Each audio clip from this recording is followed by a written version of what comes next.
Hey, I'm Isabelle Tierney. I'm the creator of the Feel Good Life methodology, and catch me on this week's episode of the Jessie T Show.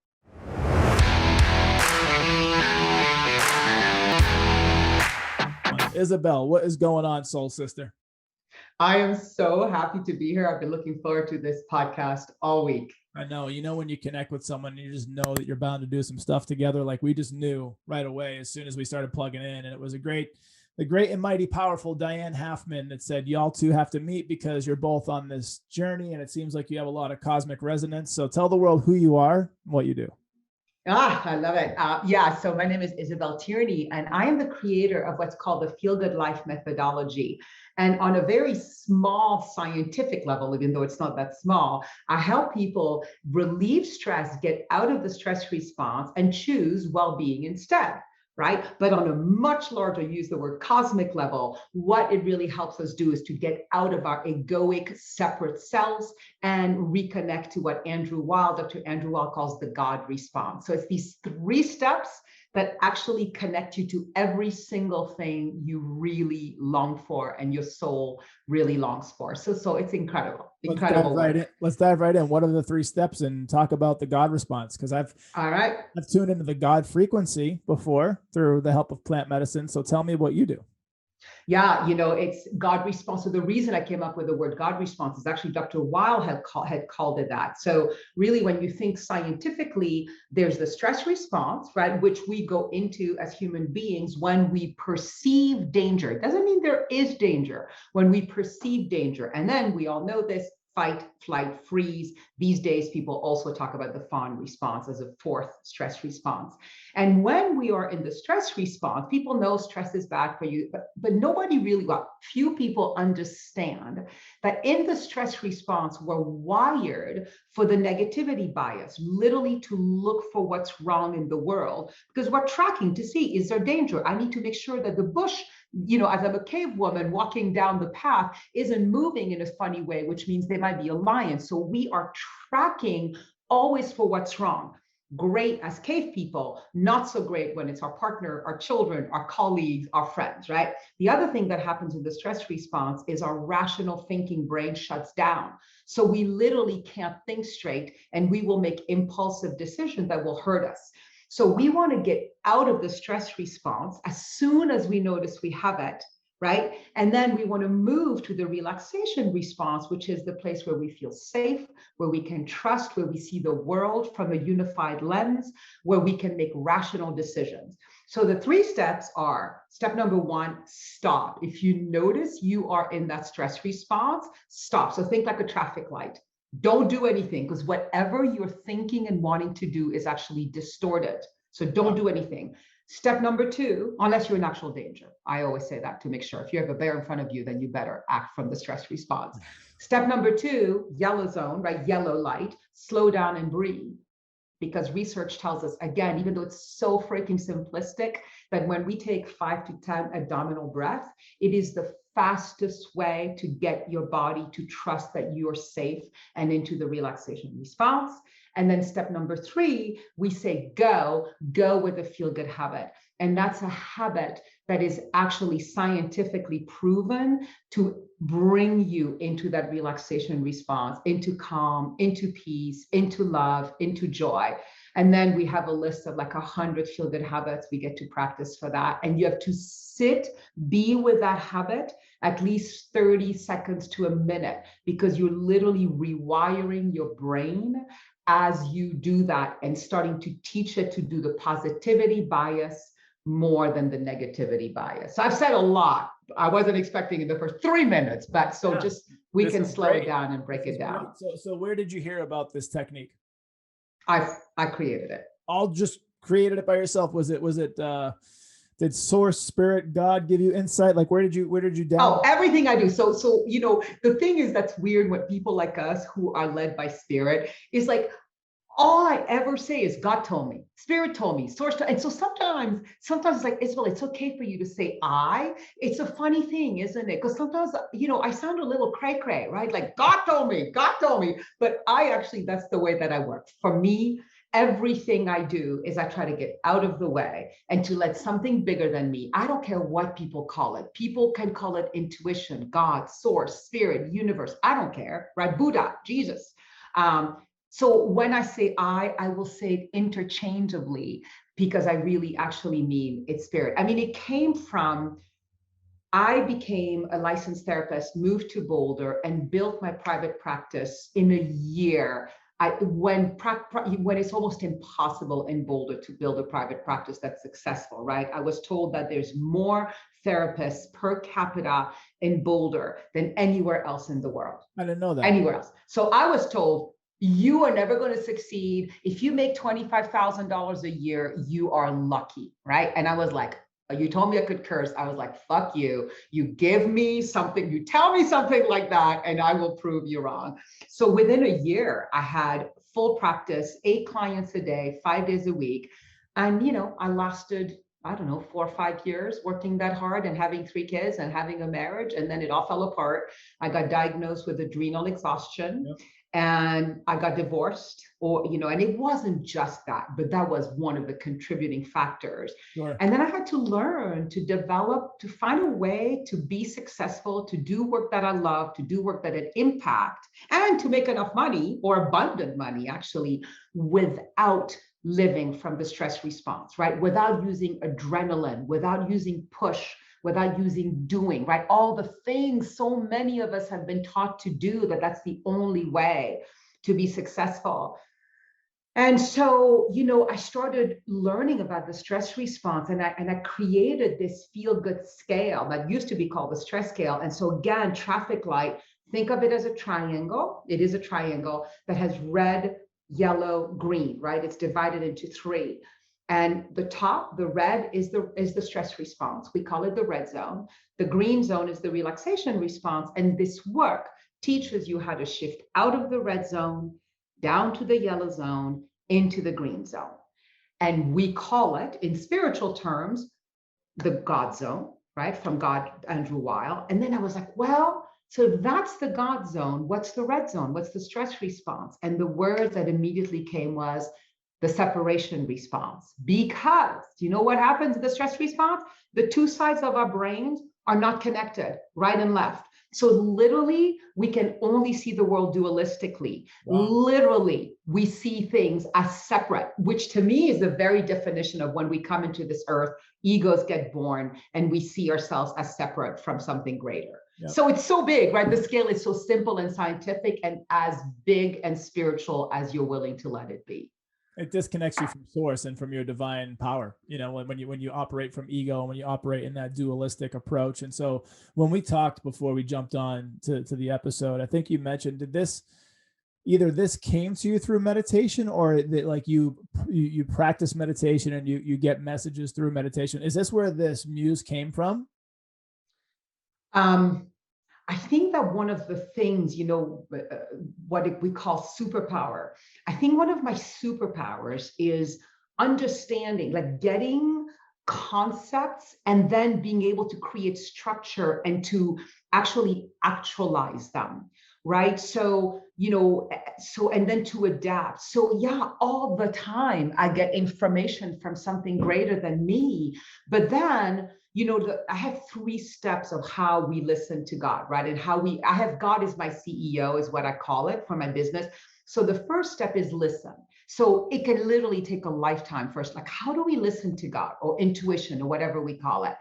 Then the second step is you have to take action on what you hear. Like, how many thousands of times over a lifetime did we hear, call this friend, don't go on this trip, put money in this thing? And we're like, I'll do it later. Or, yep. We're like, well, that was nothing. So the second step is just as important. And I'm really good at that. And then the third step, which is the hardest for me, is let go of outcome. And the let go of outcome, you've listened, you've done the thing, and then you got to trust the way it's going to unfold. But over the years, I've learned, even when the outcome is totally unclear and even seemingly negative at the beginning, it is always the best outcome. Surrender is a beautiful art form that takes a while to Oh, learn. especially those of us who are strong, I right? Like, know. because we can have strong egos and we can have strong spirits as well. So learning to utilize the strength of our spirit and not of our ego takes, at least it's taken me a lifetime.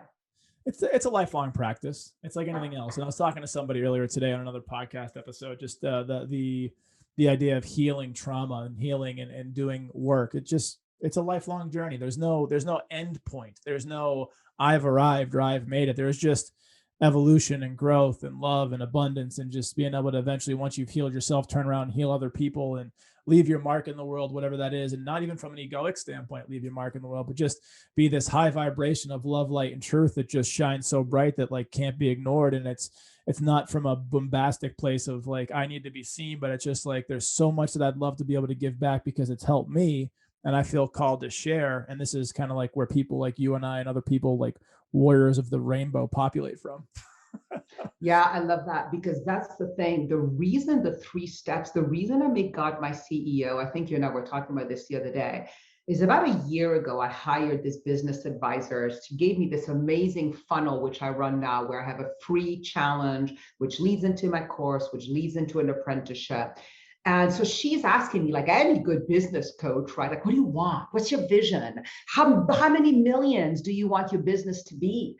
And I kept not knowing the answer. And at first, I thought there was something wrong with me, like, oh, you don't imagine big enough, or Isabelle, you don't have enough worthiness. None of that was true. I realized that, I'm going to curse again, I actually don't give a shit. Right? As long as I have my basic needs met, I don't need to have millions or to have a company that impacts millions unless that's what God wants for me. Yep. Unless that is the way what my soul chose to do when I came onto this planet. Maybe I chose to work with 10 people. I've already done that a million times over, but I don't need to know, because if I try to push, and I'm not supposed to help a million people, but because my ego is so strong, I'm pushing, I'm able to do it, but I fall apart. And it was never what my ego was supposed to do. Well, that's ridiculous. That's going to create a life of suffering.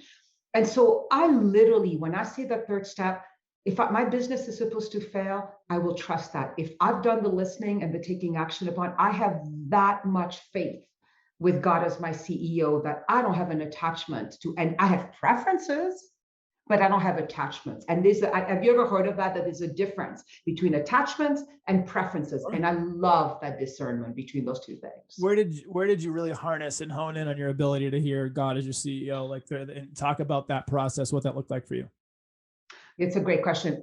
So it's interesting. In 1993, so up until 1993, so I was born in 63, so I was 30 years old, not one connection to spirit, like not one. I was raised Catholic, was in a trauma infused, that's a weird word, trauma filled household, emotional abuse, physical abuse, sexual abuse, all of it, right? So God was like a luxury. I did not have the time, the energy, the space. And I also, like, I didn't feel the universe had supported me very much, right? With the childhood I'd had. And then at 30, I read the Celestine Prophecy. And I don't know if you remember the Celestine Prophecy, one of the worst written books in the world in terms of, like, it was a fiction book, but it had in it basically encoded messages about oneness and the universe. And then they came up with a Celestine Prophecy workbook that talked about synchronicities. And I had a spiritual awakening. They call it a spiritual conversion. For the next 2 years, never read one fiction book. Started studying Buddhism, started studying, manifestation, started studying everything I could lay my hands on. And then I went to this healing school called the Barbara Brennan School of Healing for 4 years. That was an energy healing school. But Barbara Brennan believed two things. One, that science and spirituality should always come together. So it wasn't just foofy, right? Yeah. And then the second thing is that the client could only go as far as the healer has gone. So That the makes 4 sense. years were a deep, deep dive into our shadow, into our darkness. Like, it was it still is, I believe, what has made me become such a good healer. And we were taught to use 3 senses. We had to graduate at least with 3 senses. She calls them high sense perception. So I can see, beyond, I can hear beyond, and I can feel. So I can feel like if you're talking to me and we're in a session, I'll be like, Jesse, what just happened in your belly right now as you were talking about your mom? And they're like, oh my God, I got, this.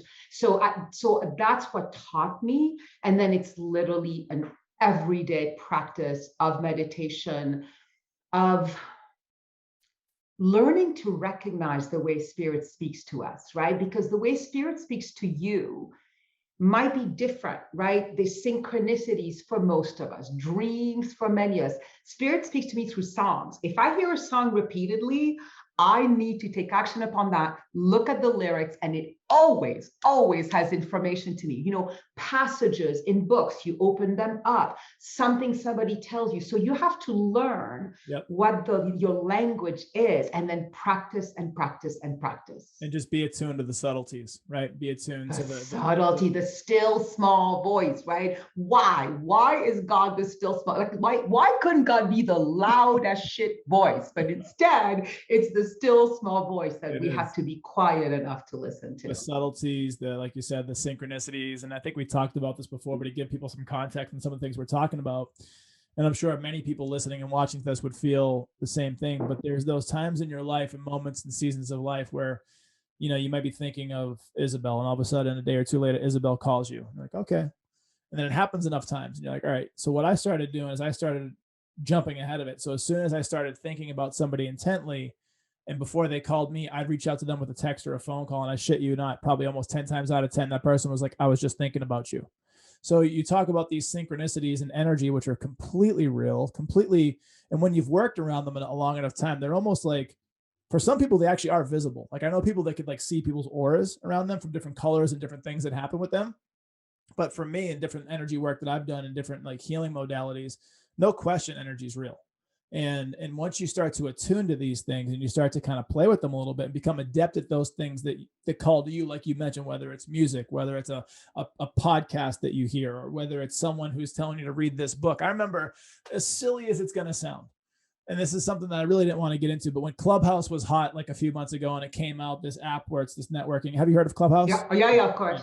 So Clubhouse came out and I was like, I don't need another thing. I don't need like another social media platform. I'm good. Like this is just a lot. I don't want more to do. Like I want less to do, but I want to do it more effectively.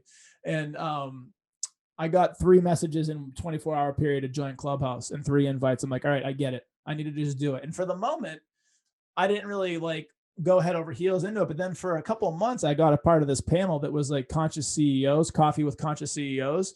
So there was a reason for me getting pulled into it, because it was like my type of people, highly functioning entrepreneurs, like high functioning hippies that were like trying to like help people that were in this Clubhouse chat room. So as much as I pushed away from it, now I'm not on it really anymore. There were these subtleties, and then there were these like very much abrasive punches in the face, so to speak, saying you need to check this out. And that's happened with me with books and with podcasts and like everything that you're saying there. Music, I'm huge into music. I'm wearing a Tool shirt right now, and if you've ever got a chance to listen to them, it's progressive hard rock, but they are tapped in wizards. Like they work with plant medicines, they work with sacred geometry, they work with all the different stuff that like the kind of things that we're into. And I'm pretty sure, I haven't like validated this yet, but I wonder if they put like healing tones in their music, because they've put the Fibonacci sequence into their songs. They've put the golden circle. Like they're really way deep into what they're doing. And it's these types of things are what make me excited about doing life. Yeah. I mean, it's literally, so what I do is in the morning, I meditate and I'll journal if things come up. And then all day long, I'm tuned in, I'm always getting information. And then at the end of the day, right, if you had a CEO that was the smartest, best, wisest CEO, which is what God is, right? Which is so crazy. We don't use God more often. Wouldn't you freaking listen and every day check yourself out? How did I do? Did I listen? So every night I check in with myself. Did I do the 3 steps? Did I listen? Did I take action? Did I let go of outcome? And I know there's a book being written as we speak, right? I literally have now almost a year of just, for example, I have an apprenticeship, right? People do a 6 months apprenticeship to learn my methodology so they can teach it. And this sounds silly, but because sometimes we don't know we're listening to God till after. So this is a good example. So looking on Airbnb for their culmination retreat, right? When they're done with the program, found a place in Guatemala that is epic, right? And I pay for it on Airbnb. And then one of our participants is from Guatemala. She's like, no, Isabelle, don't get it. This was a volcano there. It might be dangerous. So I'm like, oh, okay, that's weird. It's like, I really felt it, right? I felt it. Month later, she lives in Guatemala. She looks for places for us, can't find anything. And finally, she's like, you know what, Isabelle, this house I just saw, which was no good, they're the same owners of the house you saw when you last saw it. So I was like, okay, just go see it. So she arrives at the place, WhatsApps me, right, to show me the video. And then it hangs up because the Wi-Fi wasn't good. And it says 1111. Oh, wow. 11 is my number. Yeah. So I hear this voice say, take a picture of that. So I take a screenshot of the 1111. She goes in the house. The house is perfect. And she's like, Isabelle, I was totally wrong. I didn't know where it was. The location was. Okay, so we say yes to it. Listen to this. The day I signed up for it the first time, do you know what day it was? June 11th. Wow. It was the 11th of June. And do you know when the retreat is going to be? Not because I planned it, because I'm all Miss Spiritual. 1/11/22 Wow. is when the retreat is taking place. So sometimes, right, for your listeners to know, don't just listen in a sense, like the before and like, wait, like what's God telling me? Like, I don't get anything. But sometimes we get information, there are breadcrumbs that tie us together to create a tapestry of information. So it's really important to learn to track that as well. I'm really glad. I've actually never taught that because I teach a lot how to listen to God, but that's a piece I had never thought that is just as important as just kind of like waiting and like, what the hell? Nobody's talking to me. Sometimes we don't know why until later. We don't understand the patterns till later, right? Does that fit for you too? Yeah, talk about synchronicity. So you talk about 11. So for me, for the last 2 months, airing this podcast recording is right around, it's July 19th. And so for at least 2 months, I've been seeing 1111 everywhere, and angel numbers, numerology, there's all this stuff that goes into it. And even on clocks that were wrong. So like on my thermostat on the wall. And so it wasn't 1111 anywhere else. I'd look at my thermostat would say 1111.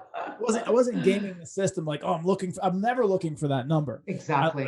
I look at my laptop, it says it. I look at my phone, it says it. I look at the clock in the kitchen on the microwave, it says it. I look at the radio on my car, it says it. I look at, the thermostat, which is not the right time because who really updates that number unless it's automatically. And then it says 1111. So it's like, all right. So I started doing this research into what these things mean. These angel numbers and numerology have so much meaning. And just at the core foundation, and maybe you could speak to this a little bit differently from your experience, but from what I learned was a lot of times it's when they call it angel numbers, it's like your spirit guides or your angels are trying to speak to you and get you to pay attention to where your head's at in the moment. And so like the thoughts that you give credence to like can play out into your life. And so pay attention to what you're thinking about as soon as you see that time. Is it a deep personal loving thought? Is it a negative thought? Is it self-sabotaging thought? Like they're getting you to pay attention to have an awareness because spirit, source, God, whoever is trying to contact you in that moment. Yeah, that's really interesting. Isn't that funny that I had never thought about that? That makes total sense to me. For me, it's just a confirmation that I have support. Yep. And so, okay, so actually it's two pieces. One is a confirmation, like, we got you, right? We got you. And then the other one is, for me, like the Guatemala thing, it's a confirmation that I'm on the right path. Like when I saw the 1111 and I heard this inner voice say, take a screenshot, she didn't even need to go in. I knew that meant that was the house. And I really had no reason to think that because she had said it was not the right house to have. And so it's confirmation that I'm on the right path or confirmation that I'm being held, right? I'm being supported. But I really love what you're saying too, that a third way that you and I are talking about is check out exactly in that moment, where are you at? Are you present? Are you thinking a critical thought? Like I really love to add that to my repertoire of what 1111 is. I found it on Google. You steal it all you want. It's not I like to share. So talk about how this plays into your daily life now with this system, I guess, this way of living, this pattern, this modality that was kind of given unto you in different ways and you come up with yourself. Like, how does this play into your daily life? And like, specifically, if you can drill down, like what moments has it helped you work through to show up better for yourself, show up better for other people? Oh my God. I mean, this methodology, so often we get gifted teachings that we have no clue. Like I literally began this in my private practice by doing a stress scale. And then it's become this methodology that I'm now realizing after teaching hundreds of people, I really actually think is one of the most important self-development methodology out there. That's why I'm so committed to these podcasts. So there are two pieces, right, to the methodology. One is awareness, right? So you have to realize, am I in the red zone, yellow zone, green zone? So the work is beautiful because it teaches you signals. I have a signals chart. I have physical signals like increased heart rate, fast breathing, tight belly, tight jaw. So physical. Then there's emotional, anxiety, irritation, frustration, mental. What are you thinking? Confused thoughts, worried thoughts, ruminating thoughts. So first you have to identify, and it's a scale of 1 to 10, right? So 1 is all the way red, you're like blowing up, and 10 is all the way green. So, I'm in the yellow zone right now. I'm in the red zone. How often am I the possibility of being there, especially in the past, like my husband doing something that really irritated me, or suddenly not as many people sign up for your course as you want, or you look at your bank account, right? And then you get tense. And then instead of doing one of two things we usually do in the red zone, which is discharging that energy at others through anger, through yelling, through frustration, or what I've invented, the word is in charging, which is what I used to do with a 30-year eating disorder. You take that energy against yourself. You notice, step 1, awareness, step 2, action. And you do, okay, hold on. I'm in the yellow zone. I'm in the red zone. Okay, stop. Slow down and breathe. Okay, what am I going to do? Like I can just still even feel it now. Like, okay, I'm going to call a friend, or let me to go take a walk.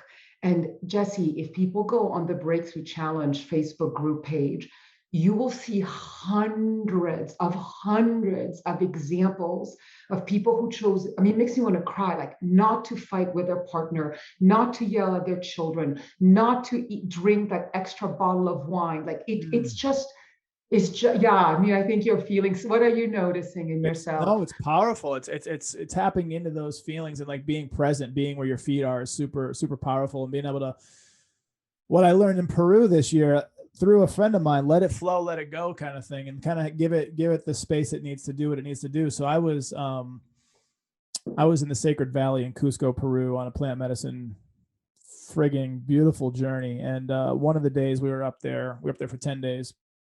This beautiful place. It's like a compound of houses and like just beautiful gardens and a mandala that has all these religions. And like, this is where we, do the plant medicines, and we have our little mesas, which is where we keep our like spiritual totems that we have different powers, and crystals, and, all chakra stones, and we get into all sorts of stuff. Right. And so, I just remember that I had dropped in with San Pedro, which is the grandfather cactus, similar to peyote, but this is where it is down there in Peru, is San Pedro. And San Pedro, you drink this green sludge, which doesn't taste great, and it allows you to tap into these different consciousnesses. But it really, it's so there's two sides. There's divine feminine, divine masculine. We worked with ayahuasca, which is the mother, and that is divine feminine. We also worked with San Pedro, which is the divine masculine, that's the father.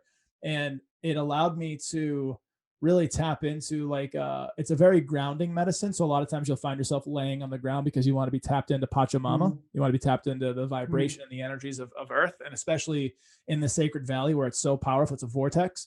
And so there's this moment that ties back to what you're saying about being present and feeling the feelings, where I was just laying there going through whatever I was going through at that moment. And there was very pinnacle beautiful things. Like I got to spend time with my daughter who died when she was 7 days old. And like, I got to be around her energy, and I got to feel her and be with her for the first time since she passed away. But this other moment was just very chill and serene, where this other guy, Steven, who ran this retreat called Humble Alpha Tour, he came up to me, and he had this heart stone that he took from someone's mesa inside the mandala. It's this clear little crystal heart.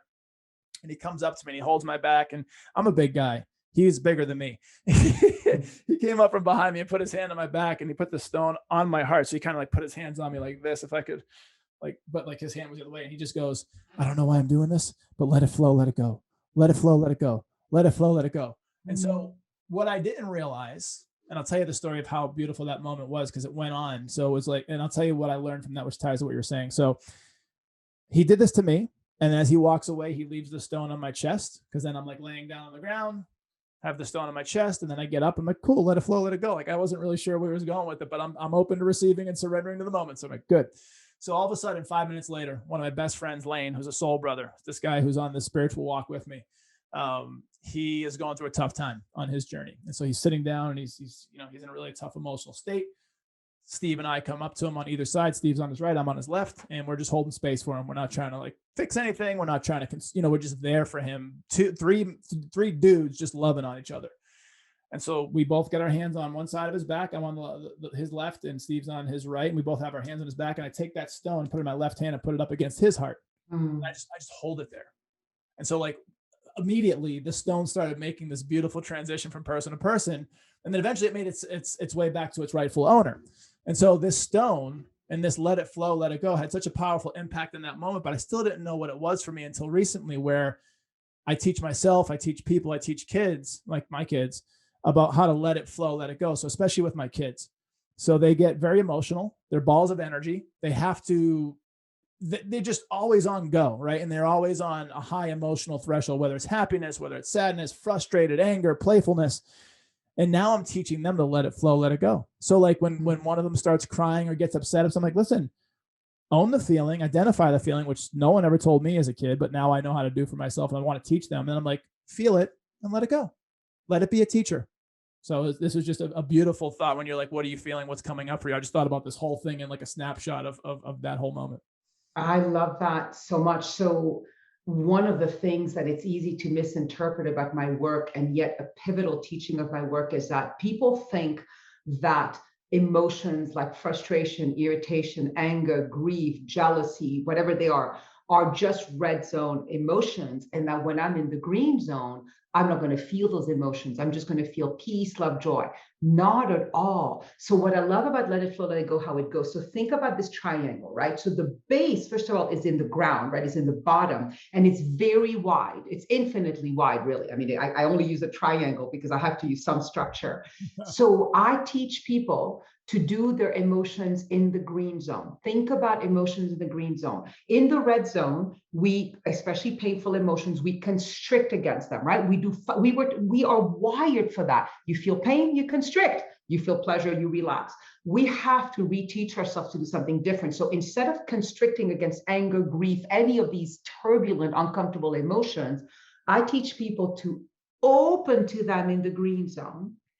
And think of yourself like a riverbed, right? If you're a riverbed and there's turbulent water coming down, and you constrict, my voice went up. If you constrict as the riverbed, constricted, probably. Yeah, right. I think you're right. If you constrict as the riverbed, what's going to happen to that turbulent water? Become even more turbulent, right? Overflow, make a mess everywhere. If you actually open yourself like a riverbed and allow ginormously powerful emotions to move, to flow through you and just move through. My brother died 5 years ago. It was 8 days after my mom died. So my mom dies, I go to the funeral in Europe, come back 8 days later, my favorite brother in the whole world. I get called, I'm like, wait, what the hell? So the grief, right? I mean, you've been through very, very close deaths. I can't even imagine that. But I did it in the green zone way. So it would be waves of this grief, and I would just open, and then it would stop. And then it would do new waves. And sometimes I could know when they were coming, sometimes not. So it matters. We can do any emotions in the green zone because we are responsible with them and we're safe. When we do emotions in the red zone, it's when we hurt ourselves or we hurt others. And so that's my teaching too. You operate from ego, and it's not the best place a lot of times. And whether it's pride, whether it's I'll show you kind of mentality, it's you coming from your pain body or trauma. That's where it seems like that red zone is with those emotions. But again, emotions are emotions, and we all have them. It's energy in motion. It's just energy in motion. And let it flow, let it go is such a beautiful teaching that I didn't understand initially because it didn't have context in the moment for me. It was somebody else who got a download and a message and brought it over to me, and then it impacted me like a year later. And I was like, hell yeah, let it flow, let it go. And now I'm saying this all the time to people because like it makes so much sense. And so I wonder from your experience, and I kind of have an inkling and where you might say this is going to be for you, but do you find yourself when you're really attuned and in the green, do you get yourself in flow, like flow state a lot of times because of this? So talk about, because people are trying to bottle this now. Like people are trying to figure out how to hack the system, our operating system, so to speak, nootropics, plant medicines, all these different things, meditation, anything, journaling, introspection, all the different modalities that are even out there. They're trying to figure out, how do I get into flow? And getting into flow is just almost like this seamless, cosmic, beautiful dance of just being able to really kind of just do something seamlessly in accord with like your highest self, and the gift that it gives to you and everybody else is immeasurable. So are you able to tap into flow a little bit better because of your system? Oh, I mean, 100%. Now, think about brainwaves, right? This is, again, flow is not just like this foofy thing, right? It's a scientific thing. So when we are in the red zone, the stress response, we're at high beta. So our brainwaves are going like this, right? The slower we go with our brainwaves, right, the deeper we go into consciousness. So there's lower beta, then there's alpha, theta, delta. Yep. Now, what's fascinating is as you get to theta, delta, literally our brain waves allow us to connect to unity consciousness. Remember that I called it the separation response versus the God response? High beta, the two sides of the brain aren't connected. The brain is incoherent. In lower brain waves, which is higher frequencies, we can connect just because of our brains, our physiology, to unity consciousness. So the whole point of this work is to get us to that green zone. And the closer we are to that 9-10, the closer we are to that flow state. So, that's the problem with all these words. Is it flow consciousness? Heart math now talks about brain heart coherence, right? There's relaxation response. There's so many words for this experience that we all are longing for, which I love what you said. It's alignment between who we are being on this planet, and who we are as souls, right? That would be one of the definitions that you picked out. So it's, on a minimal level, my work is about creating more well-being. On a major cosmic level is to help us be in integrity, in alignment with our souls, and live that every day. It's deep, important work that everybody needs to at least know exists, and then decide if it's and so simple, right? And that our physiology is so connected to our spirituality. So often your old ways of spiritual teachers, like, leave your body, starve yourself, eat just rice every day, flagellate your body, right? And actually, this is an interesting sentence comes to me. You see, for example, the words I hear right now is the key to paradise lies in our physical body. Slam! Yeah. The key to paradise lies in our physical body. And you were talking about trauma. If I've experienced a lot of trauma, I live primarily in that red or yellow zone. It's not even something I choose to do anymore. So a large part of this work for a lot of people is to actually lower what I call their homeostatic level, is the level they've been wired to become because of life circumstances. Very few of us, well, we're all born in the green zone, maybe, if we don't think about past lives and the shit that happens in pregnancy. But then to actually come back to be green zone livers, what would we call it, human beings, is actually a lifelong process. I used to be at a 3 until my 30s or 40s, red zone all the time. And then now I'm at an 8 or 9 most of the time, and I often access the 10. So we can rewire ourselves into that. When you talk about past lives and our soul's journey, and you mentioned birth and things that change there, it's what comes up for me is I've heard recently, and it makes so much sense, that the trauma of being born is where your soul forgets its past life. So all these lives, and I've had my Akashic records done. Have you heard of this before? Oh, of course, yeah. I can access Akashic records. Yeah. Because you're a badass. Yeah. I love you. It's fun to talk to you because you're merging all of the things that I love. And so it's really fun to have a conversation with you. I have my tools, like my one of my wizardly tools in my tool belt is definitely psilocybin mushrooms for myself and other people. But I do like to play and learn about different things. And I like to, and I don't mean play like it's frivolous, but I do like, I'm a seeker. I'm an explorer. I'm someone who is in effect, a guinea pig in the best possible way, where I want to learn how this works and what this means. And so that if it's something that I feel that I can add to my tool belt, so to speak, to help the world, that's what I want to do. So Akashic Records were brought to me through Emily K. Thomas, who I had in the podcast. And she did a ton of work to figure out all my stuff. And she came back and she went back as far as like 10 lifetimes. And she said during one of those lifetimes, at one point, I was involved in the accidental death of one of my children. And she said, my soul to this day is still carrying shame from something that I didn't even have experience with on this earthly plane. Like it could have been somewhere else, obviously a different time, or whatever, different person, different embodiment. But all that to say that like, it just ties all together, that I really do believe that our souls have chosen to be here for whatever reason, whatever we're trying to heal, experience, do. We have had other soul journey before. And then I've heard that, to tie it all together, that when you're born, you forget all of that. And so the whole purpose, one of the purposes is remembering. One of the purposes is before we die, if you're on this spiritual path, to remember that journey prior to birth. Yeah, I love that. And you know what I've discovered was like all of our sophomore year at the Barbara Brennan School, we worked on past life healing. And what I've learned is that if you're supposed to find out of a past life, then you will.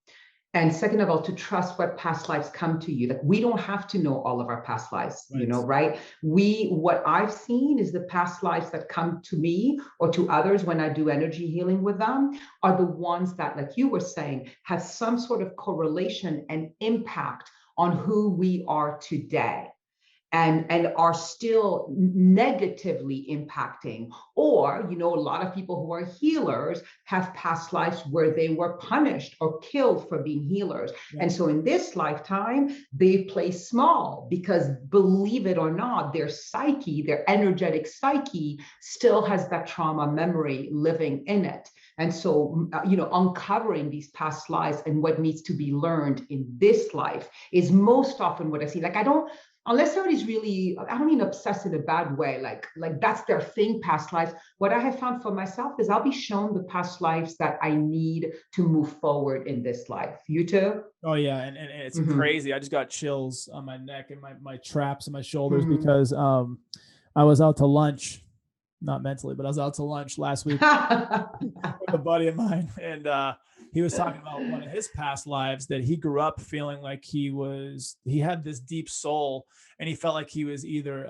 Native American or African American. Like he felt this in his bones. He always just felt this as a kid growing up in the Northeast. Like he felt out of place, out of time. I felt out of place, out of time for other reasons, but like I learned them through my journey. And for him, he ended up doing some past life work. And it came through. He's been really, and I'll connect you two offline. I won't drop his name just yet until I can tell this story, because I don't know if he hasn't given me permission to tell this story yet, but I'll plug you both. I like that. He'd love to meet you, but for the audience, I'll leave his name out for now. Good. And he started meditating in 1996, and he's been meditating every day. It had such a profound effect on him the first time he meditated. He's been meditating every day since 1996, and it's very, very meaningful to him. But during this time frame, as he's chasing his career and as he's working through relationships, he stumbled upon someone he was looking for as a therapist who happened to do past life work. And sure shit, they worked through his stuff, and she found out on the spot that he was half Native American, half African American. Somehow along the lines, like, this happened. And you talk about the feelings that you carry from your past life till this life. He was actually murdered as an example, like from a slave owner, and he was put on the noose in his past life. Okay. I literally, a minute ago, when you started talking about him, my throat started constricting, and I was like, he was strangled or something like that. And then I didn't say anything because I'm like, okay, this is not the time to share. Yeah. I could literally feel it. He ended up he was laying down either over the phone or in the therapist's office. And she's walking through, what are you feeling? What's happening? He's like, I'm over here. I'm about to be hung. I feel the noose going around my neck. I feel I can't breathe. And she's like, no, breathe. Stay with me. Stay. And he passed out. He passed out in the middle of the therapy session. And it's so, to say all that is to say, whether you believe in past lives or not, people carry this shit from other journeys with them that plays out in their daily life today. It's incredible. I love what you just said. This is so important. People always, right, I see angels. I can see DNA. I can see people who've passed. I can see Akashic, like I can see all kinds of things if that's what I'm supposed to see, right? And people always say, do you believe in that stuff? I see past life. And I always say, I don't care. What I care about is, does it make me more loving, right? Does it? So for me, past life, I don't care if they're real or not, but it could be that it's just my very brilliant consciousness that's like, hey, I'm going to give you a storyline that's going to help you find a way to solve this problem that you're struggling with today. Who cares? We will not have this proven. I don't think science will be able to prove it before you and I die. Who the hell knows? But it doesn't matter. So to me, being a cynic about that is a waste of your time, because at the worst case scenario, our consciousness is just giving us great creative ways to help us connect to something and heal something. That's it. If it's making you a better person, if it's making you a more healed person, if it's lending to you teaching other people or helping other people or doing life better with people, if it brings you closer to whatever your faith system is, why is it a problem? It's not. Exactly. And the proving, the ego will, like, I have 1,000 examples of synchronicities, of energy healings where I've known things about, like just now I felt like that he died with. There's no way my ego, my rational mind can ever explain that. And that was one of the biggest things, like learning. And I want to tell your listeners this. Do not ever think, if you listen to God, that your rational brain will ever believe what you're hearing. Do not wait for your rational brain to be like, oh, yes, I can prove that. Just trust, listen, take action, and then check it out. Start checking out. When I hear the voice this way, right? And I do the thing, oh, that works. But when the voice is different, or it's faster, or uses fear, yeah, that's not a voice I want to listen to. So you have to learn and try it onto the little things like you do with like, I thought about Jesse. Or I mean, when Diane introduced us, she introduced us at 2 p.m. in the afternoon. We were literally having a team meeting where I was talking to my team at Diane and saying, I think I want to ask her to be a speaker for my breakthrough challenge coming up in September. She writes me, she'd never texted me before, ever. And she says, I want to introduce you to Jesse. And I finished the team call and I literally texted you right away, because it's like, take action upon what you hear. You text me right away. We have a conversation the next day. We are on a podcast a week later. Yeah. And you and I have no clue of the outcome of our coming together, except we both trust that it is going to, if at least creating impact for each of us, right? I know you've created impact for me, but it's going to do more. So just people, like, your rational brain will never get it, ever, ever, ever get it. And don't try. Surrender to the outcome, follow the spiritual breadcrumbs, like all this woo-woo shit that really matters. Like, I mean, I just thought about it as you're speaking. I'm like our lives are forever altered because of this encounter. And it was like, because of other encounters that happened. And so there's all these things that are happening around us in the ether that, like, one door, and this doesn't mean like good or bad, but like one door opens, another one closes, like things are happening, and you can't put your finger on it, but like when you know they're happening, like our connection, you know, it's unbelievable. You know, there's a lot that's going to come from it, even if it's just a walk in life. And we give each other, my buddy Lane and I came up with this term, cosmic sandwich. It's like this, when you're on the spiritual path and like you get this old timer down the road and you're kind of like, you're on this journey as like a hiker and you're starting to get a little tired, a little famished. You just have this, 70, 80-year-old wise person that's just sitting on their perch. Like, come on over, I'll feed you, I'll give you some water, and I'll pat them on their back, and they go on their way, kind of thing like that. Even if it's something like that, where it's just a moment in time where we just gave a high five on our spiritual journey, like that's great. But you never know. And you never know where it could lead, whether it's, more podcasts, business adventures, if it's retreats that we co-facilitate together around the world, because this is kind of the world we're in. Like, just one conversation and one piece of spiritual knowing and believing that was meant to happen, this is where all that can lead. Yeah, it's worst case scenario, it doesn't work, right? I'm trying to connect to, I'm trying to even think if there's ever times where I've listened and taken action and it hasn't had some sort of important outcome. It's not coming to me right now. I can't imagine that's true. I imagine there are times I followed a gut instinct and that hasn't worked, or maybe hasn't worked in that moment. The other piece that's really important for people who are like, oh, I really want to live my life like that, is journal. That's why I write every night, because I can literally now be like, I sometimes get information that suddenly I'm like, oh my God, I wrote this 3 years ago. And I didn't understand why I wrote it. And now I understand. So the way spirit speaks to us is non-linear, right? Not only it's non-linear, like in like you think of calling a friend and then the friend calls you, or you have a vision, but it's non-linear. Like sometimes we don't know the why until a year or two later, because I love what you speak about. It is a tapestry that's being built. I call them a breadcrumbs too. And it's like, so sometimes we don't understand. So write as much down. I also find that when I write, more information comes. Do you find that? When I journal, even if I've already had a great insight, when I write, more comes. So that's one of the bonuses of writing. The other one is you will be able to look 2 years later and be like, oh my God, I already knew this was going to happen. And now it's been proven, and it increases your trust. No question. So I picked up this journal a couple of years ago in a mastermind I was a part of called Fit for Service. And Fit for Service is a bunch of high functioning hippies. It's just what we are. It's people that are entrepreneurs, executives, leaders in our communities that want to be fit for service. And to be fit for service, you have to be fit of spirit, body, mind, emotion. Like you have to be ready to show up for yourself and other people. And the very first thing that I have inside this book, when you talk about journaling and how powerful it is for remembering, it literally says, journaling is incredible for remembering what's important. So I don't know if you can see it. Wait, and let me see the front of the thing. Let me see the front. Is it a triangle? Oh no, it's a bodhisattva. Okay, I love it. I love Fit for Service. It's so cool. It's such a cool thing. I love it. It got me on my deep spiritual path. It took me, and it was this course correction that I wanted and I was seeking, because I was looking for a tribe and a community. And it inspired me to build my own thing with Vortexes of Light. And it's very kind of similar in a way of kind of what I learned in my experience with Fit for Service. So it absolutely has a place in my heart for sure. I love it. Yeah. What else do we want to talk about before we jump? Did we cover it? Well, you know what? Let's talk about one more thing. I think that, and I was so grateful you brought it up, because I was like, oh, I really want to bring this up. And I wasn't sure how. The body piece. Yeah. Right. So we've talked about the body being important because understanding our physiology of the stress response, right? Relaxation response.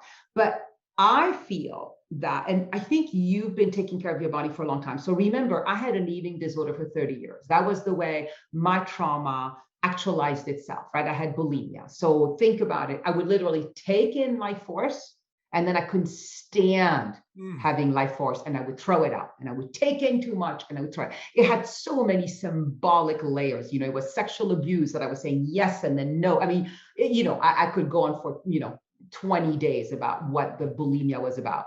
But so over last 10, 15 years that I've been healing, it's been a gradual healing of for me, for a long time, if I put any restrictions around food, it immediately triggered my eating disorder mind, right? Because I spent my whole life trying to eat perfectly healthy and low calorie. And then I would, of course, break that and binge and overeat. And it's taken many years to get to the point where I can make choices to eat healthy, right? Without it being a should. And what I have found in the last few months, and really even more the last few weeks, is that getting our bodies, I love the Fit for Service. I'm going to use that line. Fit for service. We can call it fit for the highest frequency, fit for the greater impact, all the things. Is almost everybody I know is having a next level awakening of how to take care of their physical body. And I think that because what's coming, the awakening that's coming, that we're being asked to play a part of, that we've waited lifetimes to be in this moment, having studied this much, so this evolution, if we don't do it with our physical bodies, our bodies are going to get sick. So much stuff came up. So I wasn't always treating my body well. I mean, I grew up athletic, not the best athlete, but average, and grew up in a town where, Boston, where a lot of people are very... I lived in Boston many years. Yeah, so very ego. Like there's a lot of people up there that do like steroids and go tanning every day. It's just like an image. It's like the Jersey Shore, but it's Boston.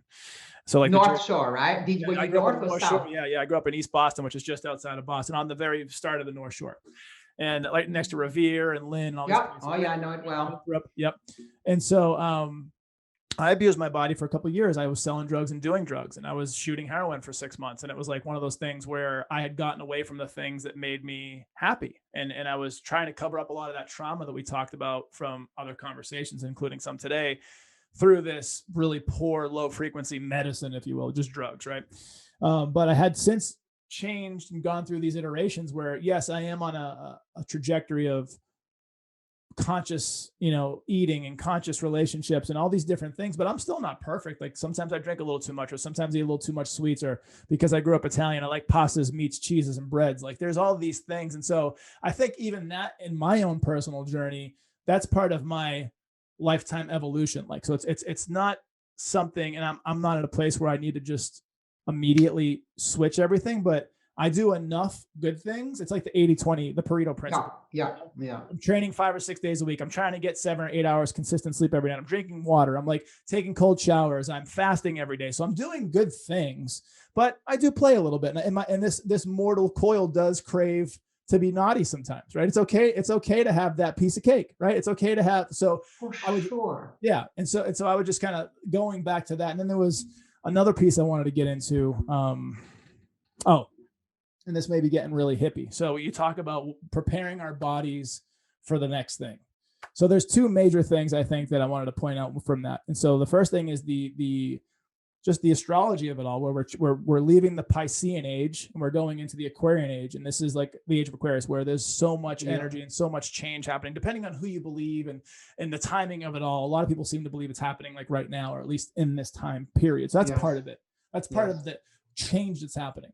And for people that are new to this and maybe not understand it, you got to think about it this way. Celestial bodies like planets are so massive, we can't even put our minds around it. But if you think about the moon, we could see the moon. We can see what the moon does.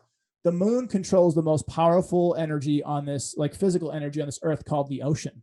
So if the moon has that much pull, never mind all the energy stuff it does, like with, red moons and new moons and all these different things for like bringing stuff into your life and getting stuff out of your life. Like that's a whole thing.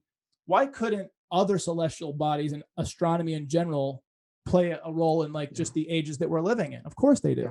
So there's that one piece. And then the next piece, I don't know if you've heard of this yet, but this is something we're tapping into in my community, but it's called the crystalline body. Have you heard of this? You have? Okay. So for people that don't know what this is, the next step in our human evolution is essentially to become so light with our soul, not just bright, shiny, but just like, right now, we're in a very dense plane in this human existence. We're very heavy. And if we can continue to do this soul work and this consciousness raising and awareness, we will ascend to our next level, which will be these spirit beings, spirits of light kind of thing. I know this sounds crazy and this is weird, but people could check it out. Talk to that a little bit. Like, is this, you feel like this is kind of where we're heading and what we're being built? Well, first of all, I want to say one thing to you that I watch inside myself. It's interesting, isn't it? You and I, and we're not the only two people, we are incredibly grounded, right? Like we curse. I love being human, like I freaking watch Housewives of New York City, like I just don't freaking believe that I'm on this earth just to be this perfect spiritual being, right? No. So, but it's interesting because we are also, our range is we're also capable of some of the highest spiritual things. And do you see how often we're like, well, this sounds crazy. Well, this is, it's funny how we're constantly managing ourselves to make sure that people don't think we're crazy. And I just felt really protective of you because I do the same. So this is not something I'm saying you're doing and I'm not. And in this moment, I felt really protective. Like people, if you want to judge, judge. If you don't want to judge, don't judge. It's not our job to be preventative against people possibly judging us. So I want to say that. I love that because I do it on purpose. I'm very mindful of it. Like right. I want people to know that when I tell them that I've surfed the cosmos on plant medicines, that I don't sound like a complete nut job. I know. And I wonder if there's a way to say it at the beginning of any conversations we have and not to keep, it's like, So, and I'm just so careful. It's like the food I put in my body. I'm more and more careful with the language that I speak, and is it minimizing language, like just, or so that was just a side thing. I love that because I think about it. The last couple of weeks, because I know I have these conversations a lot, and it's who I am. It's part of my journey, but I've also been called by plant medicine to teach freedom and share the truth through my microphone. And we talked about this too, but this doesn't mean through the podcast only. It means in conversation, one-on-one, just talking about the experience, raising awareness, raising consciousness has been something I've been called to do. And it's literally in the last 2 weeks, this type of conversation about, hey, I know this sounds crazy, but like this comes up all the time. So I guess maybe at one point you just get to like maybe like a Ram Dass level or like an Alan Watts level, and like you just say what you say and don't give a shit, you know? Yeah, I mean, or you just say at the beginning, I don't know, I'm coming up with solutions Like a too. disclaimer, like And instead of saying, you see, when you say, I know, when we say, I know it sounds crazy, right? I'm so watchful of light. So you are immediately putting in the listener's mind, maybe they didn't even think it was crazy. We are projecting, right? We're making, I know it sounds crazy. So another way might be like, yeah, check out what you notice about yourself when I say something like that. You see how now we're putting it I love that. in the receiver's place, Yeah. who then is like, yeah, what shows up? Oh yeah, totally judge. What good freaking work that is for them to notice that. When we say, I know it sounds crazy, we've literally put a thought in their mind that may or may not have been there. And that is actually, it's almost like a violation of their privacy if we want to take it to the extreme. Isn't that interesting? So I'm going to practice that. Yeah, me too. Yeah. Let's do it. Yeah. So the crystalline piece, what blows me away about what you're saying is, in 2003, I went to London. I was living in Colorado already to do this work called The Journey. I don't know if you ever heard the word, it's really amazing. Brandon Bays had cancer, huge tumor, healed it by going down, down, down, down through her emotions, all the way till she found God. Wow. And they made us do this meditation where we had to see ourselves a year from then, 5 years from there, 10 and 20, I think it was.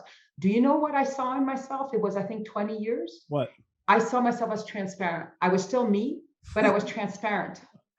And what I understand is the crystalline, the transparency, right, which I never put as crystalline until just you brought it up, is because we don't have let flow, let go, right? Let it flow, let it go. When we don't hold on to our identities, to our traumas, to our stories about ourselves, about the world, that's all what holds us so deeply, makes ourselves so matter-like, right? And I think, so for me, it's not about dying. It's not about leaving another plane. It's being here, but so free from the weight of the things that we have identified with that we become crystalline. So I feel it, I already feel it, right? When we say people are radiant, when we say people are glowing, is because they have so much light that isn't hampered by the debris of our stories and our identity. Think about the images that are always depicted and painted when you like Christ, Krishna, Buddha. Exactly. There's always a glowing white or gold light around them. And it's because they've ascended even in their physical body to this lightness. And it's crazy because all these things are happening. And it's, you know, I named one of my companies is called 46 and 2 Wealth Partners. It's actually a song by Tool. And I heard this song 20 years ago while I was in the very precipice of initiation and learning about my spirituality. And one of the themes and thoughts of 46 and 2 is that we will evolve to our next level of consciousness. We will form complete unity consciousness that's like on the front of our minds and not just have to tap into different modalities, but then also ascend to this kind of crystalline form. And it's crazy because like all these things, I heard this song 20 years ago. I knew nothing about what I know today. I named my company this a couple of years ago. And I'm like, and so now fast forward, we're going to Tulum in about 10 days from now, July 29th. Lane, the guy Steven that was in Peru with us and some of their family are going to be with us for Lane's birthday.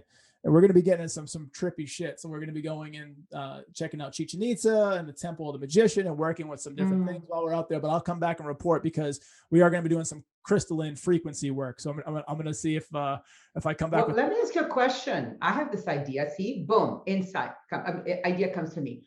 I want you to consider me being on your podcast, because guess what? Why don't I interview you about your experience? Done.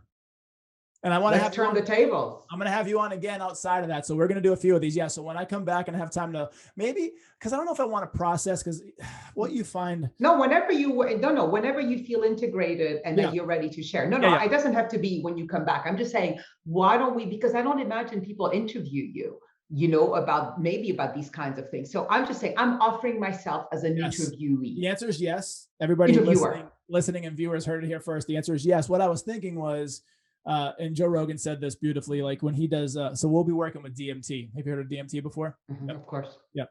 So we're working specifically from the toad, like we're working with it in its natural form. And so for those that are listening, DMT is what's known as the spirit molecule. You can, you'll leave your body for about 10 or 15 minutes, and at least the modality we're going to be using, and you'll most likely feel like you're dead.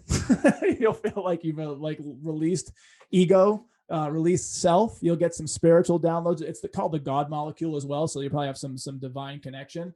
But yeah, so the reason why I'm bringing it up, because specifically with DMT, Joe Rogan was talking about he's had a lot of experiences with plant medicines, specifically DMT. And he was like, these are the things that I saw. But as soon as I came back, I wanted to record everything and like talk about everything like that I saw.